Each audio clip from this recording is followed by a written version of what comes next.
Bien, vamos a actualizar la situación a nivel mundial porque lamentablemente por segundo día consecutivo Estados Unidos registró casi 2.000 muertos por coronavirus en menos de 24 horas. La cifra total de fallecidos ya alcanza los 15.000. El estado más afectado sigue siendo Nueva York, que llegó a 799 muertes en un solo día. Vamos nuevamente justamente a ese punto, el epicentro de Estados Unidos, donde es muy compleja la situación. Para eso ya estamos en contacto con nuestro compañero Felipe León. Felipe, un placer saludarte y por supuesto cuéntanos cómo ha sido la situación ahí en Nueva York. ¿Qué tal? Igualmente, Nicolás, un gusto saludarte desde Nueva York. Hoy día, desde la casa, una tormenta eléctrica que azotó todo el estado de Nueva York y la ciudad de Nueva York, principalmente durante esta jornada, nos obligó a mantenernos acá a resguardo. La situación está compleja. Acaba de terminar de hablar desde la Casa Blanca la fuerza de trabajo por el coronavirus. Estuvo el presidente Donald Trump, también el vicepresidente Mike Pence, dando declaraciones y actualizando cifras respecto a lo que ha ocurrido durante las últimas horas.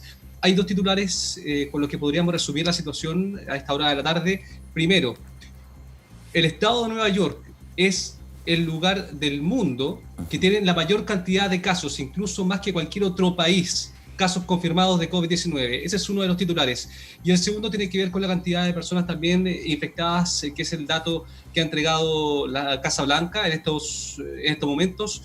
452.582 casos confirmados de coronavirus, 16.129 personas fallecidas. Ese es el último dato que se ha entregado de la Casa Blanca, que seguramente se va a actualizar ya mañana por la mañana.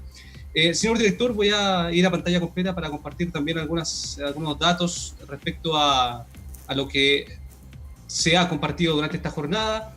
Señalar entonces que Nueva York es el lugar, aparte, digamos, de Estados Unidos, del país de Estados Unidos, es el lugar que tiene más casos que cualquier otro país en el mundo. El hombre que ven en pantalla a mano izquierda corresponde a el gobernador Andrew Cuomo, quien ha estado entregando información durante esta jornada respecto a, por ejemplo, la gráfica que se ve a mano izquierda, que tiene que ver con la cantidad total de hospitalizados, que ha dado muestras positivas durante los últimos días. Acá en la parte derecha, donde estoy marcando de la pantalla, se ve justamente que durante los últimos 6 días ya se ve una baja considerable de la cantidad de personas que están siendo hospitalizadas. Ahora, todavía no hay una comparación certera respecto a si esta baja corresponde también con la cantidad de muertos, se corresponde con la cantidad de muertos que se ha tenido.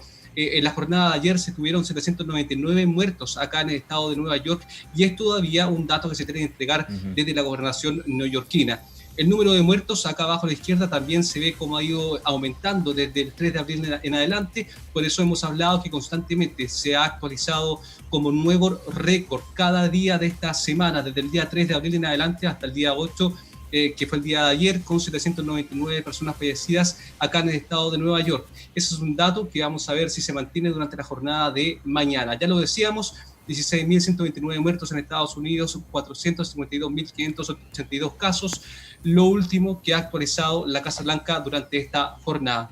Seguimos porque también se ha hablado acerca de un estudio de la CDC, esto fue publicado por varios medios estadounidenses, donde se muestra que el 90% de los hospitalizados, 1.482 personas, tenían una enfermedad o más enfermedades preexistentes. Esto es importante porque justamente permite establecer si es que las personas que han fallecido, por lo menos acá en Estados Unidos, que es el lugar de que estamos hablando, han tenido alguna preexistencia o no, y por qué han fallecido. El número es alto y por eso es importante entrar en este detalle. El número de hospitalizados supera por lejos también a los que se dan año a año como hospitalizados por la influenza, datos también que muchos políticos acá en Estados Unidos estuvieron rebatiendo durante los primeros momentos de la llegada del coronavirus acá a este país, pero que finalmente también queda por tierra en consideración del porcentaje de personas hospitalizadas que ha provocado el COVID-19. Estos datos fueron recogidos del mes de marzo, completo desde el 1 hasta el último día del mes de marzo, en 14 estados. Las enfermedades preexistentes más comunes, según este estudio, son la hipertensión, obesidad, enfermedades crónicas metabólicas como la diabetes, también crónicas respiratorias como asma y enfermedades cardiovasculares. Vamos a lo siguiente, ahí está justamente el detalle entregado por la CDC, la hipertensión, la obesidad, las enfermedades, y se ha realizado también un estudio sobre el genoma de COVID-19 que ha demostrado, y esto también es de cierta forma un estudio que se ha realizado para entregárselo, entre comillas, a Donald Trump, cuyo argumento fue principalmente cerrar las fronteras, por ejemplo, una de las primeras medidas que tomó a los países asiáticos, y hablando principalmente de China, y en este caso, por lo menos para Nueva York, donde se ha extendido con mayor fuerza este virus. El genoma del COVID-19 que llegó acá, que está golpeando a Estados Unidos con fuerza, provino principalmente de Europa. Por otra parte, llegó, ya lo decía, ya había llegado principalmente de Europa, había pasado las gráficas. Ahí está. Vamos a revisar otra información también de esta jornada que tiene que ver con el empleo, que es el dato potente de esta jornada. Nicolás, ahí podemos conversar un poco más también, porque se ha informado que se ha llegado a un récord histórico y que no tiene precedente acá en Estados Unidos respecto a la cantidad de personas que están pidiendo el seguro de desempleo.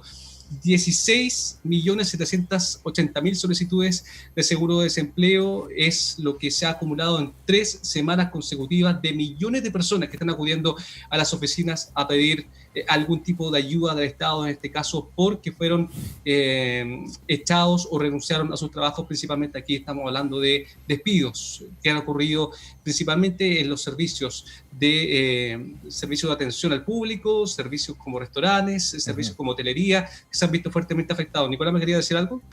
No, es preocupante, claro, ese punto. Obviamente, desde el aspecto sanitario está la mayor preocupación, la urgencia, pero no, solamente complementarte en esta gráfica que muestra el alza en la solicitud de subsidio de desempleo, que finalmente es el termómetro para ver cuántas personas van quedando cesantes. Ha superado, de hecho, en 3 semanas solamente, si no me equivoco, Felipe, las cifras que se dieron durante la crisis subprime. O sea, es impresionante. Totalmente. Y muy preocupante lo que está sucediendo. Obviamente, esa es la parte económica, pero desde la parte económica llegamos a la crisis social que significa para las familias cuando también están combatiendo una crisis sanitaria como es el COVID-19, no solamente en Nueva York donde tú estás, sino en Estados Unidos por completo.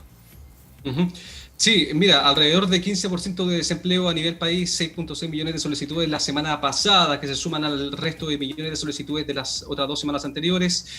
Dicen los especialistas acá en Estados Unidos que la economía ha caído en un agujero negro de que no se sabe cómo se va a salir. El presidente Trump ha estado confiado. De hecho, durante esta conferencia de prensa dijo que él confiaba en que la economía, así como se ha venido abajo durante este periodo, también confía en que se va a recuperar rápidamente. ¿Felipe?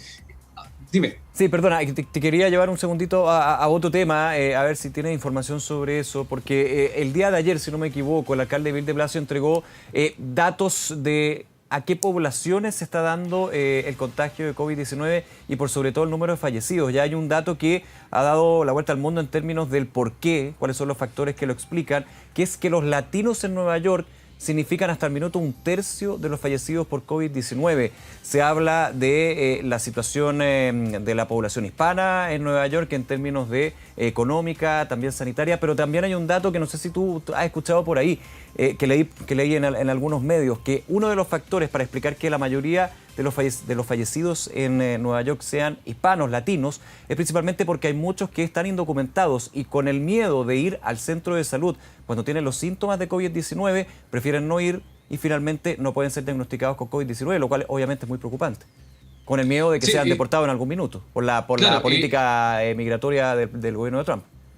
Justamente, y no solamente eso, que se ha comentado harto acá en los medios neoyorquinos, sino que es también el hecho de que al golpear el COVID a las poblaciones más pobres de acá de los suburbios de Nueva York, golpea también una población que no necesariamente tiene un seguro de salud acorde a la situación, que tal vez no tienen un seguro de salud hace muchos años y por tanto tienen más patologías que lo vienen acompañando, y eso hace que también al momento de contraer el COVID-19 sean más proclives a tener un caso más grave, y eso hace que finalmente la población latina, la afroamericana, de Queens, de Brooklyn y del Bronx sean las más golpeadas con la mayor cantidad de muertes.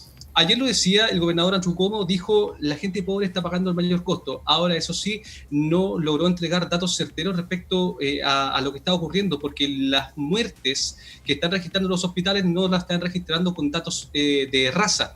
Por lo tanto, es un dato todavía por conocerse. De hecho, esto apareció a partir de un reportaje del Washington Post que justamente daba cuenta de esto, pero son datos súper preliminares, todavía falta mucho por poder determinar, por ejemplo, la raza, la cantidad de personas, pero por la información a la que pudo acceder el Washington Post, se habla, por ejemplo, acá en la ciudad de Nueva York, que 28% de los muertos son afroamericanos, que representan además el 22% de la población de acá de la ciudad de Nueva York. Te entrego otros datos respecto a aquello. El 34% de los fallecidos son latinos y representan el 29% de la población. Datos distintos también que afectan a otras ciudades, donde también se ha visto el mismo factor, el mismo patrón. En Chicago, 72% de las muertes son de afroamericanos y más de la mitad de los casos positivos han sido de esa comunidad. En una ciudad donde también porcentualmente son la menor cantidad en Chicago. Illinois, lo mismo, 43% de los fallecidos afroamericanos, donde solo representan un 15% de la población. Así se ha puesto el acento ahora sobre otro tipo de punto acá de cómo está afectando el COVID-19 a la población, porque primero un tema de desigualdad por el acceso a la salud pública durante años, o como decías tú, porque simplemente no tienen acceso porque tienen miedo de ir al servicio público. La desigualdad también de la fuerza de trabajo que está en estos momentos trabajando en Nueva York. Acá está abierto el comercio esencial, como se llama. Ajá. Supermercados, farmacias, lugares que entregan servicio a la población para que nadie esté carente de productos. Pero esa población que está trabajando aparentemente es principalmente la población de sectores más pobres de acá de Nueva York, quienes se están transportando, por ejemplo, en metro y que se están traspasando este virus. Hay una de las posibles razones, pero se tiene que investigar. Bien, Felipe León, como siempre un placer conversar contigo. Estamos atentos, por supuesto, revisando lo que sucede en Nueva York. Un abrazo grande también a usted, amigo Felipe, y cuídese. Es muy importante en la situación que estamos viviendo ahora. Estamos en contacto y muchas gracias por haber conversado con nosotros. Sí, pues un abrazo para todos por allá. Un saludo especial a todo el equipo de la tarde en dirección. Bien. A Ricardo Levy, un saludo. Se van a enojar los del equipo de la mañana por no mandarle saludos, lo voy a decir. Ricardo Levy vive enojado. Gracias, Felipe. Un abrazo, que estés bien. Abrazo. Chao, chao.